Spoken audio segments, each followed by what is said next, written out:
Yes, Your Honor. All right, the court is calling 2025 CR 004627 State versus Alfonso Lopez. Could I have parties announced? Lauren Espinosa for the state. Welcome back to the docket. We're looking at Alfonso Lopez, a man with 8 prior convictions who is currently facing 2 years in state jail for theft. But here's the twist. His defense is pitching a housing first lifeline. It's a classic courtroom battle between a long rap sheet and a genuine plea for a fresh start. Let's roll, nerds. For Mr. Lopez. And are you Mr. Lopez? Yes, ma'am. Counsel, have you received all discovery and reviewed that with your client? Yes, Your Honor. Court will find that the state is in compliance with discovery. Mr. Lopez, did you review the document entitled Application for Community Supervision with your attorney? Did you understand it and sign it? Yes, ma'am. Did you review the true bill of indictment with your attorney? Did you understand it? Yes, ma'am. Counsel, do you waive the reading of the indictment? We do, Your Honor, and just for clarity, we entered a plea in this case already. We just came back for sentencing today. There was no PSI. You know what? They put the wrong stamp on this. Just a second.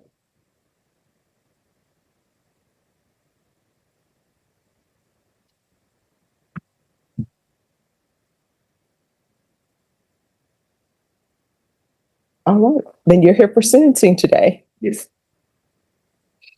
Let's see.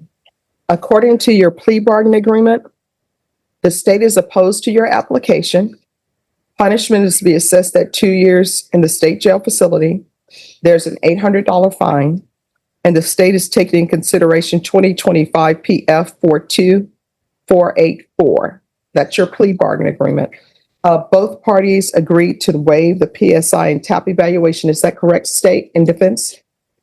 All right. Defense, do you have any witnesses? No, Your Honor, I just have argument. I have a letter I'm up to tender. All right. Any objections to the court reviewing the letter? No, Your Honor.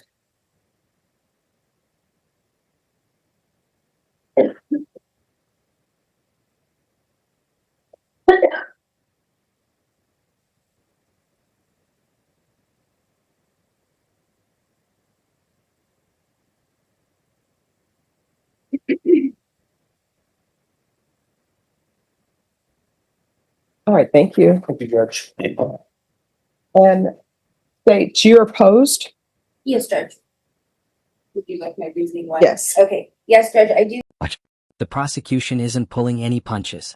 8 priors, 4 of them for theft. Legal insight. In many jurisdictions, once you hit a certain number of priors, you're labeled a habitual offender. The state is basically saying, he's had 8 chances and used them all to commit more crimes. They want the full 2 years, no excuses. I believe that Mr. Lopez is not proper candidate for community supervision. He does have 8 prior convictions, including 4 thefts. So because of his history, Judge, I don't think he would be a successful candidate on this front. All right. May I proceed, Your Honor? Yes. Judge, Mr. Lopez has spent much of his adult life homeless. Just so the court has an understanding of the timeline, this case happened in July of 2024. As the court read in the letter, in May of 2025, he was connected with this program that was able to assist him in finding some housing and stability.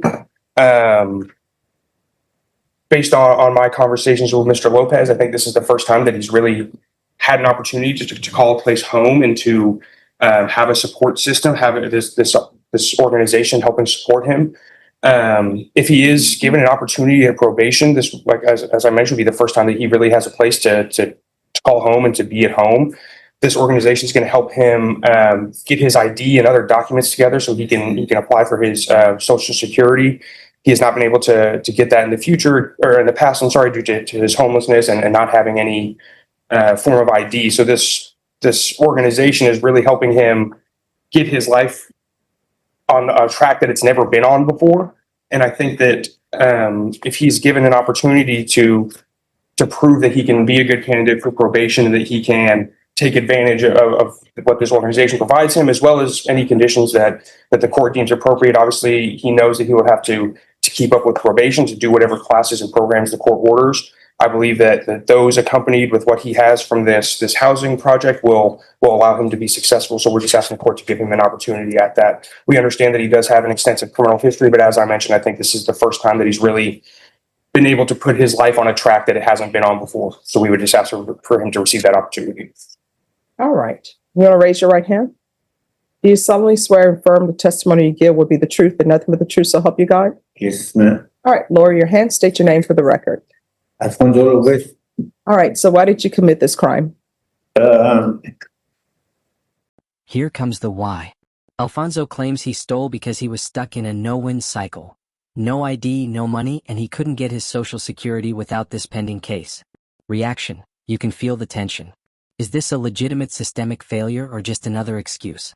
Keep an eye on the judge. She's not looking for excuses. She's looking for accountability.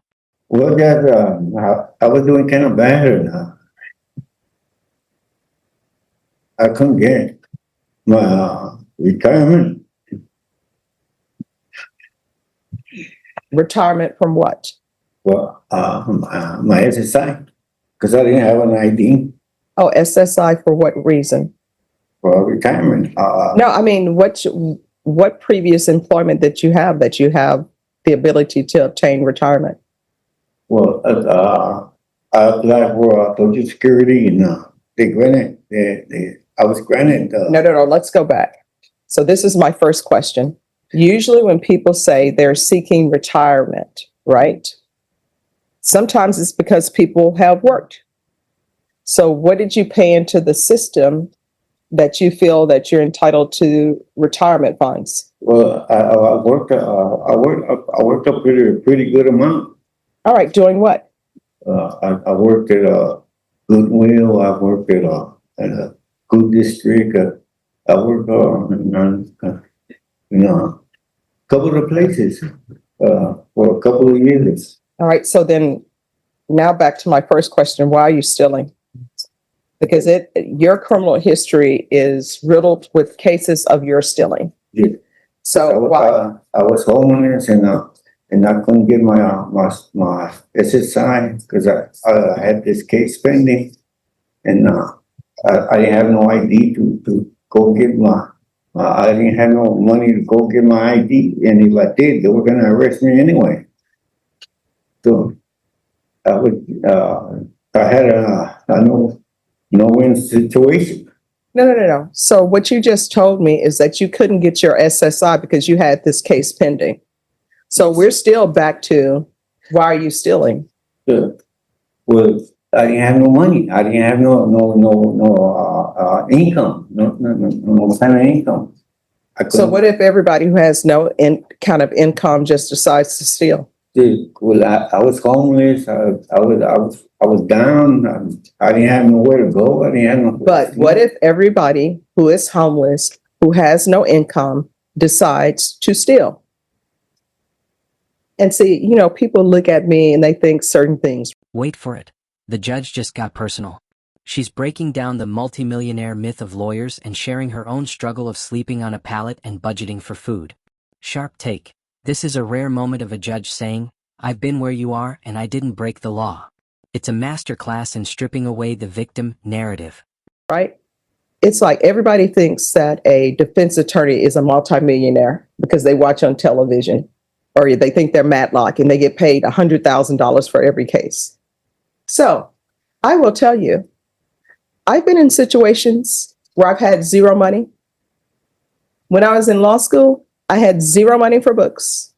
I had zero money to pay for food. And you know what I would do? I didn't go to the cafeteria and steal. I talked to the chef who made things. At some point, they brought in a chef and the food improved greatly. And I said, look, I'm a student here. I don't have any money. Can you help me out? And I could pay you at the end of every week or at the end of every 2 weeks. And you know what he said? Stephanie, I will. And so I would budget in my mind. And at the end of every 2 weeks, I would come in and pay him for the food that he gave me beforehand. So I don't know why people are in this mindset that, oh, I don't have anything, so let me steal. When I first came to San Antonio and lived in an apartment, I didn't have any furniture. I didn't go out and steal furniture. You know what I did? I made a pallet because I had a comforter and I slept on the floor. Had a lot of back injuries from sleeping on the floor, but I did it. I didn't go out and steal. So I don't think you're internalizing my questions because your history is riddled with your just stealing. And all of the thefts you've had cannot be, oh, I'm trying to get my SSI. Well, I couldn't get it. I wasn't eligible to get it because I wasn't part of our at the age. I was getting it at that time, and really, I don't have no excuse. The thing is that now that I got somebody helping me out, I could look at things better because I got a place to stay and I could work things out. But it's like I said, you have my past on. You could say nobody agrees with it. Yeah. But I'm just asking to see if I can get this chance. All right. And do you have any drug history? Yes, ma'am. And what would that be? It was heroin, but I haven't been drug. See, I'm in a B-Will clinic. No. So here's the thing. You need to be 100% honest with me right now, because I'm trying to figure out whether or not to send you to the state jail facility for 2 years or not. So you need to tell me the good, the bad, the ugly. I don't know why when, as a defense attorney, I would have clients. It's like you've already pled. You got to throw yourself on the mercy of the court. So what is your drug use? It was heroin, but How often? it was an everyday thing. But I haven't used it in years. I went to this clinic, B-Will. I'm working with B-Will. I've been with them for about 3 years already. And then they've been helping me. They give me the Suboxones to get it over with. And I've been taking them for over 3 years already. All right, State, you've heard his testimony. Do you have any questions of him? No, Judge. Did you have a chance to review the letter? I did, Judge. All right, does that change your request at all? No, Judge. All right, I'll hear your final argument. Your Honor, like Mr. Lopez said, and as we asked earlier, this is the first time that he's really had an opportunity to get his life on a different track. In the past, it's been the same situation, jail, prison, homeless. He never really had an opportunity to have a place to call home and to have this strong support system, as well as the support system of probation. I think he knows that probation is not going to be easy and it's going to ask a lot of him. But if he's given that opportunity, it will just solidify that he's made some right choices finally and is getting on the right path. So we would just ask for him to be given that opportunity to show the court that he can be successful. All right. Mr. Lopez, Yes, ma'am. always keep an open mind on everything. Looking at your history, mentally, I was like, yeah, 2 years, state jail facility. But your attorney has done great work in getting a place for you to live. People will say in this court, probation is not easy. Yes, ma'am. The conditions I give are hopefully designed to rehabilitate. The ultimate courtroom ultimatum. Choice A, probation for 5 years with a 2-year prison sentence hanging over his head. Choice B, 18 months behind bars right now, no strings attached. Engagement question, which would you choose? 5 years of strict supervision or a shorter stint in jail to just get it over with? Drop your vote in the comments. So these are your only two choices. You have no other choices. Don't ask for a third. Yes, ma'am. I can grant your application, place you on probation. You will be on probation for 5 years. Don't come to me asking for early termination because you're going to be on probation for 5 years. Yes, ma'am. And your underlying will be 2, which would mean if you were unsuccessful, you're still looking at 2 years in the state jail facility. Or right now, I'll sentence you to 18 months. Well, Your Honor, I don't really gotta say so on this. It's really up to you. Now, here's the thing. Do you want the 18 months in the state jail facility? Or do you want to be on probation for 2 years? I'm sorry, for 5 years. I'd rather take the probation because I need this. I need this housing and this help. All right, this is what the court is going to do. Court is finding you guilty. The court will sentence you to 2 years in the state jail facility, suspended and probated for 5 years. There's an $800 fine. Normally I probate that, but you're going to pay that fine. Yes. There's going to be field visits one time per month until further notice.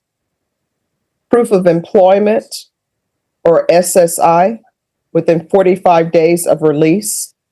No employment as a home health care provider or with minors. Regular reporting by Zoom or in person. Regular random UAs. There's going to be a TAP evaluation in custody. Follow TAP recommendations. And there's going to be sober support meetings.